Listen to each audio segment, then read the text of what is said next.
आज के इस एपिसोड में हम बात करने वाले हैं दुनिया के सबसे महंगे पिज्जा ट्रांजैक्शन के बारे में। 2800 करोड़ के पिज्जा। साथ ही हम ये भी बात करेंगे कि बिटकॉइन की शुरुआत के पीछे सतोशी नाकामोटो का तो रोल है ही, बट साथ में इलॉन मस्क का भी इनडायरेक्ट रोल है। उसके बारे में हम डिटेल में बात करेंगे।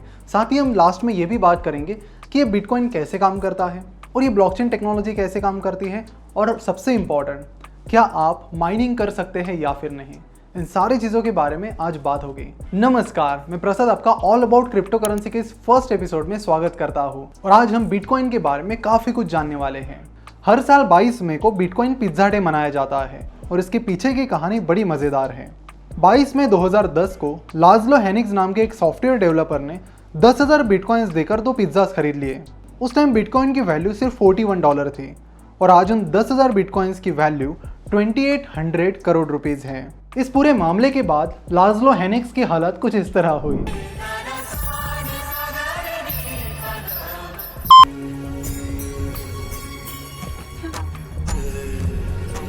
लाज़लो के पास कुल 1 लाख बिटकॉइंस थे।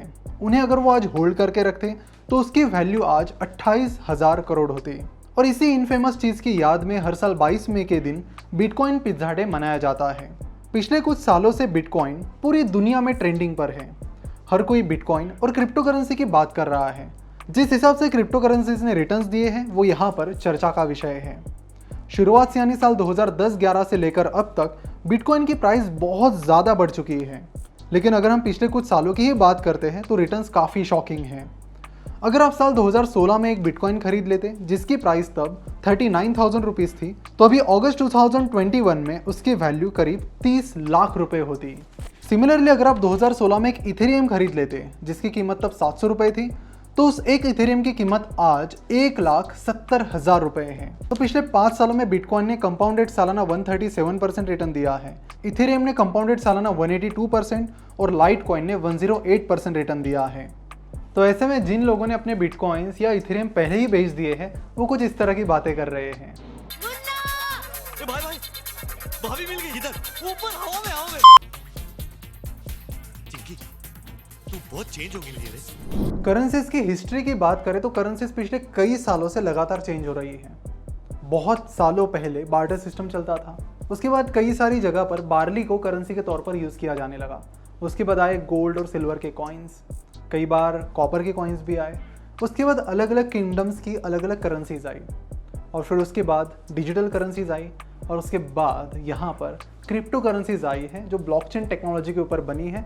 और बिटकॉइन ऐसी पहली क्रिप्टो करेंसी थी जो ब्लॉकचेन टेक्नोलॉजी पर बनी है। बिटकॉइन की शुरुआत हालांकि 2009 में हुई, लेकिन इसकी जो हिस्ट्री है वो बहुत पुरानी है। 1983 में क्रिप्टोग्राफर मिस्टर डेविड चॉम ने दुनिया का पहला digital currency transaction system build किया जिसका नाम उन्होंने रखा ई कैश। उसके बाद कई सारे प्लेटफॉर्म्स आए जैसे कि डिजी कैश, और उसके बाद अलग अलग कंपनीज भी उसके बेसिस पर बिल्ड हुई। इलॉन मस्क की x.com भी उसी में से एक थी। बाद में पेपाल ने x.com को अक्वायर किया और इलॉन मस्क पेपाल की टीम का पार्ट बन गए। बाद में अक्टूबर 2002 में ईबे ने पेपाल को खरीद लिया। उस टाइम इलॉन मस्क के पास पेपाल का 11.7% स्टेक था जिसके बेसिस पर उन्हें उस ट्रांजैक्शन में $100 मिलियन मिले और उसी की मदद से उन्होंने आगे अपनी कई सारी कंपनी शुरू की। 2 मेन प्रॉब्लम्स पर काम करने के लिए क्रिप्टो करेंसीज को बनाया गया। पहला प्रॉब्लम था कि मीडिएटर को हटा देना। जब भी हम कोई ट्रांजैक्शन करते हैं तो बैंक बीच में मिडलमैन रहता है। तो यहाँ पर क्रिप्टो करेंसीज का मेन फंडा ये है कि बीच में से किसी भी मिडलमैन को हटा देना, तो सीधा ट्रांजैक्शन आपके और सामने वाले के बीच होगा, बीच में कोई नहीं होगा। अब इसके लिए माइनर्स की हेल्प लगती है जिसके बारे में हम आगे बात करेंगे। और दूसरा मेन रीज़न है ट्रांजैक्शन कॉस्ट को कम करना। जब हम इंडिया से बाहर पैसा भेजते हैं टाइम भी बहुत ज़्यादा लगता है और बैंक काफ़ी सारी ट्रांजैक्शन फीस भी चार्ज करती है। तो ये प्रॉब्लम भी यहाँ पर बिटकॉइन की मदद से सॉल्व करने की कोशिश की गई। जहाँ तक क्रिप्टो करेंसी की ट्रांजैक्शन की बात है तो उसके लिए सबसे पहले आपके पास एक क्रिप्टो करेंसी वॉलेट होना चाहिए। सिंपली आप नीचे डिस्क्रिप्शन में दी गई लिंक पर क्लिक करके CoinDCX Go ऐप के जरिए बिटकॉइन ट्रांजैक्शन कर सकते हो या फिर कई सारी क्रिप्टो करेंसीज के ट्रांजैक्शंस कर सकते हो। आज के इस वीडियो के प्रायोजक है CoinDCX Go ऐप, जो कि इंडिया का सबसे सिंपलेस्ट बिटकॉइन ऐप है और जिसे इंडिया के सबसे बड़े क्रिप्टो एक्सचेंज CoinDCX ने डेवलप किया है। यहाँ पर बाइंग और सेलिंग की प्रोसेस बहुत ही आसान है। इस ऐप पर जाकर रजिस्टर कीजिए, KYC कीजिए और अपने बैंक अकाउंट को लिंक कीजिए। That's it. CoinDCX Go app पर आप सिर्फ 100 रुपए से भी स्टार्ट कर सकते हो और 24/7 कभी भी पैसा डिपॉजिट या विड्रॉ कर सकते हो।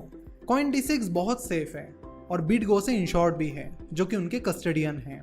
यहाँ पर कई सारे सिक्योरिटी फीचर्स भी यूज किए जाते हैं, जैसे कि 2 factor authentication, withdrawal password etcetera. साथ ही कंपनी ISO सर्टिफाइड है और KYC और ML जैसे सारे कंप्लायंसेस को वो फॉलो करते हैं। उन्होंने DCXlearn.com ये फ्री क्रिप्टो लर्निंग प्लेटफॉर्म भी डेवलप किया है, जहां पर आप फ्री में क्रिप्टो करेंसीज के बारे में सीख सकते हो। जहां तक क्रिप्टो करेंसीज की बात है तो उन्हें बाय या सेल करना इंडिया में लीगल है, बस आप उन्हें लीगल टेंडर के तौर पर इस्तेमाल नहीं कर सकते। यानी क्रिप्टो करेंसी को आप किसी चीज को खरीदने या बेचने के लिए इंडिया में इस्तेमाल नहीं कर सकते। जब आप अपना क्रिप्टो करेंसी वॉलेट खोलते हो तो उसके साथ आपको एक एड्रेस मिलता है। जैसे आपके पास बैंक का एक यूनिक अकाउंट नंबर होता है, उसी तरह यहाँ पर वॉलेट का एक यूनिक एड्रेस होता है। मान लो कि आपके दोस्त को आपको कुछ क्रिप्टो करेंसीज ट्रांसफर करनी है, तो उसके लिए आपको अपने दोस्त को अपना बिटकॉइन वॉलेट एड्रेस देना होगा और उस एड्रेस की मदद से आपका दोस्त आपको आसानी से क्रिप्टो करेंसी ट्रांसफर कर पाएगा। अब सवाल आता है कि यहाँ पर कोई मीडिएटर यानी बैंक नहीं है, तो फिर ट्रांजैक्शन को वेरीफाई कौन करेगा? जैसे कि फॉर एग्जांपल आपका दोस्त आपको 0.1 बिटकॉइन भेज रहा है, तो उसके लिए सबसे पहले चेक करना पड़ेगा कि आपके दोस्त के पास 0.1 बिटकॉइन है या नहीं उसके अकाउंट में। साथ ही ये भी चेक करना पड़ेगा कि उसने जो एड्रेस डाला है आपका वो सही है या नहीं। तो ये सारी चीज़ें वेरीफाई करने का काम माइनर्स करते हैं। अगर हम बिटकॉइन के बैकएंड की बात करें तो ये सारी चीज़ें ब्लॉकचेन टेक्नोलॉजी पर काम करती है। जैसे कि यहाँ पर हर एक जो ट्रांजेक्शन होता है वो एक ब्लॉक में सेव किया जाता है, और जैसे कि बैंक में कोई ट्रांजेक्शन फाइल में सेव किया जाता है, यहाँ पर वो ट्रांजेक्शन ब्लॉक में सेव किया जाता है। और जब भी बहुत ज़्यादा ट्रांजेक्शन उसमें सेव किए जाते हैं उसके बाद वो ब्लॉक फिल हो जाता है और उसके बाद फिर दूसरा ब्लॉक क्रिएट होता है और उसमें बाकी के ट्रांजेक्शन आपको फिल करने होते हैं। उसके बाद तीसरा ब्लॉक क्रिएट होगा। इस तरह से ब्लॉक की चेन बनती चली जाती है और इसे ही ब्लॉकचेन कहते हैं। अब जैसे कोई ब्लॉक फिल हो जाता है तो उसके बाद जो माइनर्स होते हैं उनको एक पजल मिलता है। जो कोई उस पजल को सबसे पहले सॉल्व करेगा उन्हें कुछ रिवॉर्ड मिलता है और वो रिवॉर्ड बिटकॉइन के रूप में होता है। ये पजल इसलिए होता है, जैसे कोई ब्लॉक फिल हो जाता है तो इस पजल की मदद से उस ब्लॉक को सील किया जाता है ताकि बाद में कोई उस ब्लॉक को मैनिपुलेट ना करे। यहाँ पर कई सारे जो माइनर्स होते हैं वो ग्रुप में उस पजल को सॉल्व करने की कोशिश करते हैं ताकि उन्हें अच्छा खासा रिवॉर्ड मिले। साल 2009 में पजल सॉल्व करने के बाद 50 बिटकॉइन का रिवॉर्ड मिलता था। साल 2012 में वो 25 बिटकॉइन पर आ गया और साल 2016 में वो 12.5 बिटकॉइन पर आ गया। कहा जाता है कि हर 4 साल बाद आपको जो रिवॉर्ड मिलता है वो आधा हो जाता है।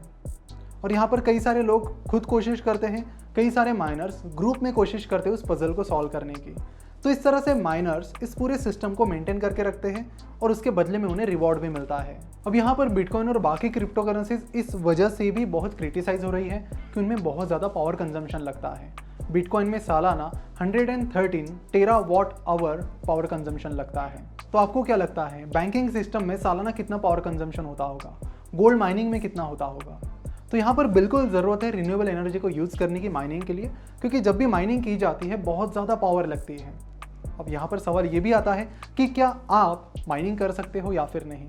तो हाँ, आप भी माइनिंग कर सकते हो और उसकी पूरी प्रोसेस हम अगले पार्ट में यानी सेकंड एपिसोड में कवर करेंगे। जहाँ तक बैंकिंग सिस्टम की बात है तो सालाना banking system 263 terawatt hour power consume करती है और mining system 240 terawatt hour power consume करती है।